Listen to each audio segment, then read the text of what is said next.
নমস্কার, চলে এসেছি একটা নতুন ভিডিওতে। পড়ব কবি শুভ দাশগুপ্তের ফেলে এলাম। কাল বাড়ি ফেরার পথে গঙ্গায় খুব ঢেউ ছিল। ভটভটি নৌকোর গলুইয়ে বসে ঢেউ দেখতে দেখতে বৃষ্টি নামলো।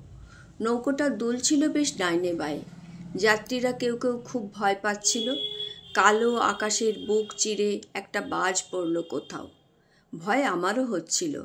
একটু ভয়, একটু মেঘ, একটু বৃষ্টির ছাঁট, একটু নদীর ঢেউ, সব মিলেমিশে একটা দিনের কথা খুব মনে পড়ছিল। সেও ছিল এমনই বর্ষার বিকেল। ওপারের জুট মিলের ঘাট থেকে তুমি হঠাৎই আমার সঙ্গে চড়ে বসলে নৌকোয়। এসেছিলে ঘাটে আমাকে বিদায় জানাতে।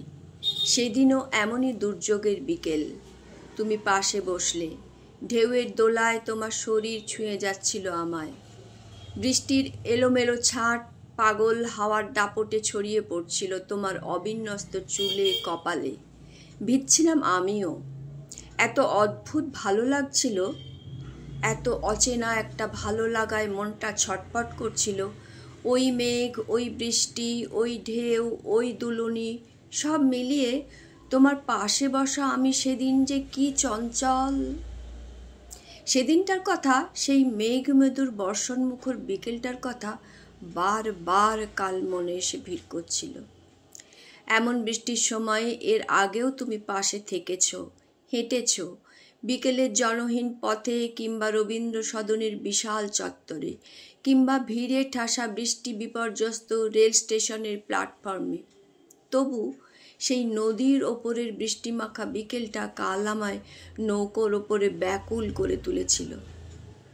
কত দূর চলে গেছো তুমি, কত দূর, কত দিন হয়ে গেল, কত নদী, কত সমুদ্র, কত অরণ্য পর্বত পার হয়ে, কত দূর মেঘের দেশে।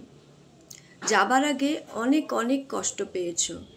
নিরুপায় আমি, অসহায় আমরা কেউ কোনোভাবে তোমাকে বের করে আনতে পারিনি যন্ত্রণার বিশাল অন্ধ গহ্বর থেকে। শেষে নিজেই নিজে চলে গেলে একা। এখন আর কেউ বৃষ্টি বলে ডাকে না আমায়। ঢেউগুলো চঞ্চল হয়ে নৌকোর ওপর আছড়ে পড়ে। তারা বারবার আমার কাছে তোমার কথা জিজ্ঞাসা করে। আমি নিঃশব্দে কাঁদি। আকাশের বৃষ্টি আমার চুলে, গালে, মুখে এসে ঝাঁপিয়ে পড়ে। তারাও তোমার খোঁজ নেয়।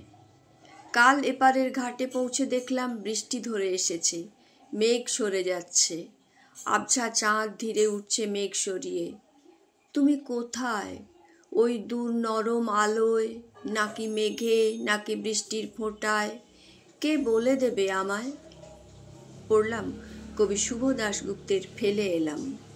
সবাইকে আমার অনেক অনেক ধন্যবাদ, ভালোবাসা, নমস্কার। সবাই খুব ভালো থাকবেন।